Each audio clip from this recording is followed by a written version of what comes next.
Okay, so it's Saturday, September 17th, day 206. And I don't come to the title of this video lightly, but I'm starting to think that Russia is more of a paper tiger than we gave it credit for. Only a week ago did I decide Russia can't win. I don't see any scenario where Russia, all other things being equal, will win. I see just too many things lined up against it. Now, something could change materially. Zelensky could be assassinated or something. God forbid. I hope not. I'm not asking for that. But I don't see Russia winning. Now, I also have come to conclude that Russia is more of a paper tiger than we thought, and his neighbors know about it. So here's where we're going to start. By the way, before we get started, my name is Darren Gertis. I'm a professor. I've studied what's been going on here since pretty much since the war began. Wrote an ebook on Zelensky, and I've been doing these videos for more than 100 days. If you like what you see here, please click like and help me spread the news of what I'm trying to communicate to the world. I would very much appreciate that. Subscribe if you want to hear me again tomorrow. Okay, here we go. U.S. military leaders are reluctant to provide long-range missiles to Ukraine. And so essentially the Biden administration won't supply these Army tactical missile systems, and they won't do it. I don't know how you pronounce this. ATACMS, ATCAMS, ATACMS, whatever it is. If you know, please put that in the comments. Like, spell it out phonetically. I'd appreciate that. Russian Foreign Ministry spokeswoman Maria Zakharova called giving those missiles to the Ukrainians a red line. So what's happening is Russia is deterring the United States from giving these missiles to them, and that's really odd, and it should change pretty soon. If Washington decides to supply longer range missiles to Kyiv, then it will be crossing a red line and become a direct party to conflict. And we don't want that. We don't want, a hot war with Russia. I get that, but that's deterring Biden. So the Biden administration just gave a package worth 600 million, including more HIMARS, but not including these ACTAMs. And the Biden administration said last month Ukraine doesn't need it because they're worried that they're going to shoot at major cities within Russia. And so we're not going to give them those systems, is what they're saying. Okay, so that's where we start. We're all in, but we're not going to give them that. Okay, now. There's rumors that Washington is pushing Ukraine to negotiate with Russia. It's an absolute lie, says our ambassador. This is an absolute lie. I don't have to read the rest of it. It's basically just that we're supporting them in the strongest way possible so they can get to the negotiating table, and we do this by providing the best position on the battlefield, well, except for the ATCAMs or whatever those are called. But I've heard a lot of rumors about this, so I thought this article was worth flagging. Okay, next. Russia mounts another missile attack on a hydraulic station structures in Kryvyi Rih. Kryvyi Rih, did I pronounce that right? Let me see. Here it is. Kryvyi Rih. It's pronounced Kryvyi Rih. That's right. So thank you, David Allen. I appreciate you saying or giving me the right pronunciation. By the way, ML Harden, who's also been watching this for a long time, said, "Good video, Prof. Thank you. With your permission, I'd like to start asking if other people have found your channel, and if not, point them this way. Please point them this way. I'm trying to make this as available as possible to whoever wants to see it. So please point other people this way. You don't need to ask my permission. Just do it. Tell me you have. I'd appreciate knowing if you have." Okay, back to Kryvyi Rih. Now I didn't know how to pronounce it, but I did know that this is Zelensky's hometown. And so what they did was they fired on this dam and broke it, and so there's water that is rushing from the river into the low-lying areas in Zelensky's hometown, and so that's what they were trying to do with that. And so this is like the third day in a row that they've been attacking there with missile strikes.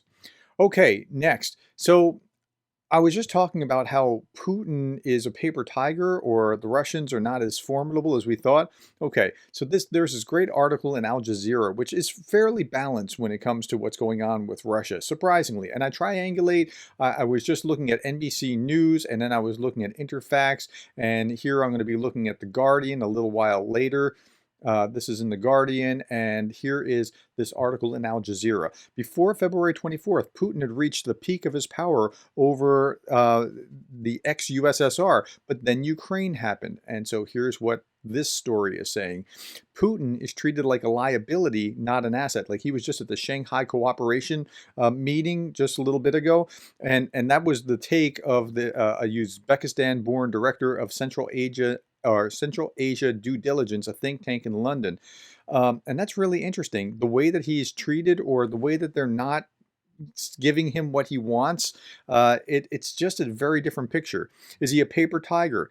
Analysts have said that Russia's setbacks in Ukraine, coupled with international ostracism and crippling sanctions, opened a political Pandora's box, as was demonstrated this week by renewed fighting this week in this region I also can't pronounce, Nagorno-Karabakh.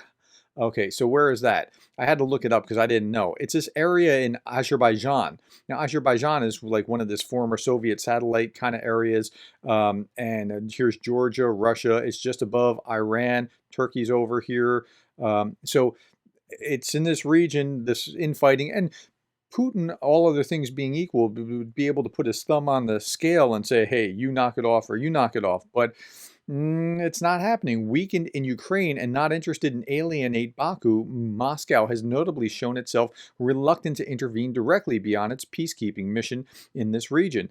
It's really interesting. It's changed the dynamics pretty significantly. Even before the war, Russia needed China more than China needed Russia, and that has just escalated now. And so when when President Xi is meeting with Putin, as you saw here at the conference, she is looking more and more like the elder statesman in that relationship, and Ukraine has been very much Putin's undoing with this. Russia is completely cut off from the global technologies market, and only China is left.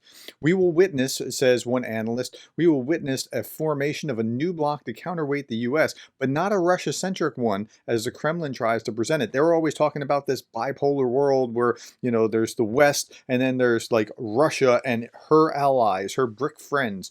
Well, but it's more the Beijing and its comrades. So it's more like the BRIC is Brazil, Russia, India, China, but China is really the senior partner here, it looks like. Hours before arriving at the conference, President Xi held talks with Japarov in Kazakhstan. Okay, Japarov. Who's Japarov? Okay, so here's the president of Kazakhstan, Jomart Tokayev. I don't know if I'm pronouncing that right either, but let's look at this.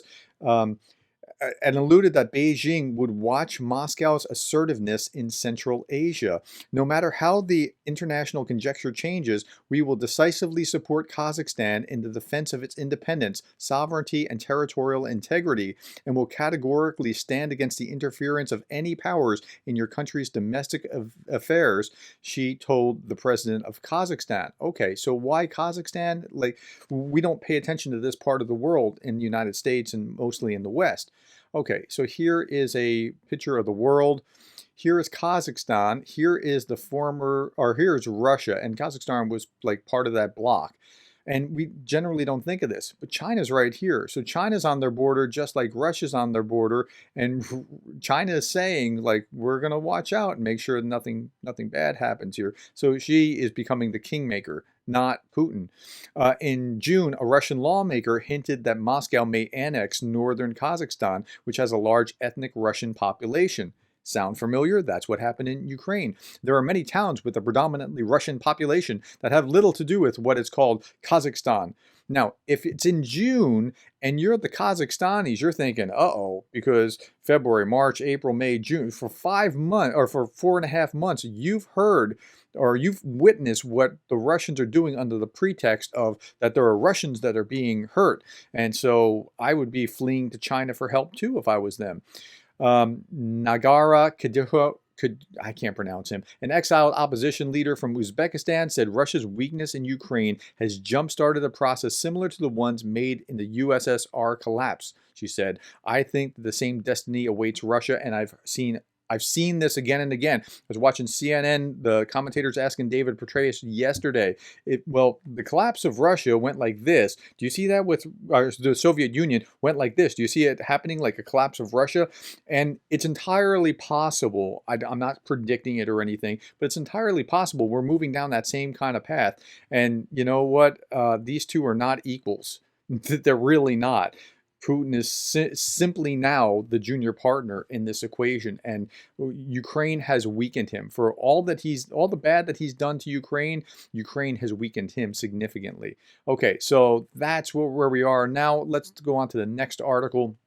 Struggling to fill out its ranks in the Ukraine war, Russia resorts to illegal regional mobilization, and they've been doing this for some time. But I only want to show you that first line here. By all accounts, except the Kremlin's, right? That's important. Russia is struggling with military manpower shortages, and they really are. They're struggling with manpower shortages, and they won't have a good way to backfill this. 170,000 initially came into Ukraine, 80,000 total casualties by the most conservative U.S. estimate. It's more like 50,000 killed, and then the multiple by the Ukrainian estimate, 150 or more.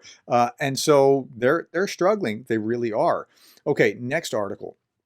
Now, this is really important as well. NATO reaffirms Ukraine's support. So while Russia's ailing and struggling and having a hard time, NATO is still full-throatedly backing for as long as it takes. And NATO would support Ukraine for as long as it takes. Winter is coming, but our support shall remain unwavering. There is already clear evidence of torture, humiliating treatment of people. There's evidence that Russian soldiers whose positions were not far from this place shot at the buried just for fun. Like, I mean, if you're really that tough, you don't need to be doing stupid stuff like that. Russia left behind mass graves of hundreds of shot and tortured people. Look, if your hands are tied behind your backs, that is a sign that this didn't happen naturally, right? I mean, there's shooting and torturing and all kinds of stuff, and you can see it in article after article. We must not overlook it. We must stand for the punishment of all war criminals. U.S. Army General Mark Miley said the same thing. He's a chairman of the Joint Chiefs of Staff, so the highest ranking soldier in the United States. But I would tell you that the world will discover that war crimes cannot be hidden, especially things like mass graves. So we're going to have, like, if I was a Russian soldier right now in some of this occupied territory, I'd be in a panic thinking about, uh-oh, what have we done that we are going to be in trouble for later? Okay. Next article. They used to photograph weddings. Now a Ukrainian couple is documenting the horrors of Russia's invasion. And so, as the scripture says, be sure your sins will find you out. They're documenting. The photographs have appeared in social media pages of President Zelensky and elsewhere. Our main task is to make sure that no one forgets about the war. That's why I'm doing this right now, is so that people are understanding what's going on. They're getting a view of the war that they wouldn't necessarily get elsewhere, or they wouldn't get from just one media channel or whatever else. And by the way, please subscribe, please like. If you click like, it helps the YouTube algorithm recognize that people like it and then spread it. So I would appreciate it, and I say thank you in advance. Okay, when a photograph gets 10,000 or 100,000 reposts, she knows that 10,000 or 100,000 people have been reminded that there is still a war in Ukraine. I want to show you something. Let's go to Google Trends. I did this yesterday. I did it. I mean, it wasn't yesterday. It was a couple days ago. And I went to Google Trends and I put in, and I was so disheartened by what I saw here. Give me just a moment. Let me pull this up. Ukraine. And you see the trend lines, and this is why I'm doing this, because I looked at the trend and I said, wow, this is crazy. How could this possibly be? Give it a second, it's thinking. Here we are, interest over time. What happened? It's like flatlined. Like the Johnny Depp trial was somewhere over here, and then we just got sidelined with all kinds of other things. And that's why it's important that you're watching what you're watching now. Okay, so with these photographs, they get carried and seen again and again.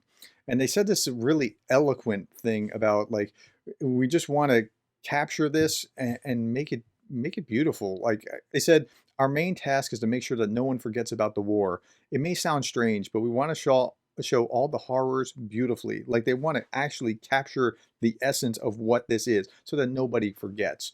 Okay, next article. Czech Republic, this is in the Guardian magazine, the Guardian newspaper. Czech Republic calls for a special international tribunal for war crimes. Russia left behind mass graves. Hundreds of shot and tortured people in Izium. In the 21st century, such attacks against the civilian population are unthinkable and abhorrent.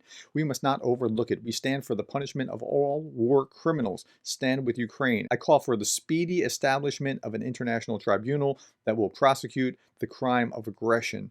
And so, like, again, Russia, their backs against the wall here. But in the meantime, Russia's doing things like this. Here's Russian state TV. And I generally focused on, well, Russia Today, RT.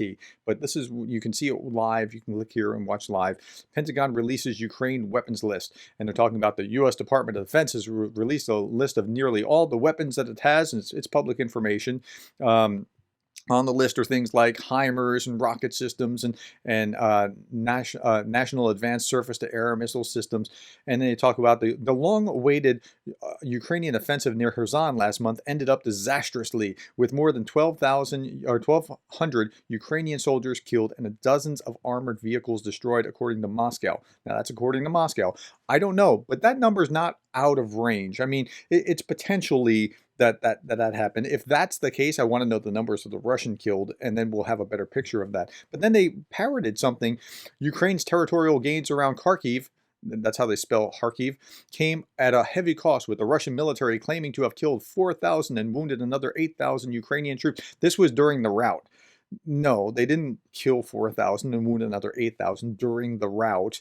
This was just made up. And if you click on this link, it just brings you over to RT, where they just made up this 4,000 pro-Kiev troops were killed. They could not have actually accomplished that while they were running away. It just doesn't make any sense. But that's what they're putting out there. And then they have this fascinating article: EU takes aim at press freedom with new law. They're upset about the Europeans having this law that is protecting people in journalism. The Media Freedom Act, published on Friday, will ban the use of spyware and other surveillance tactics against journalists.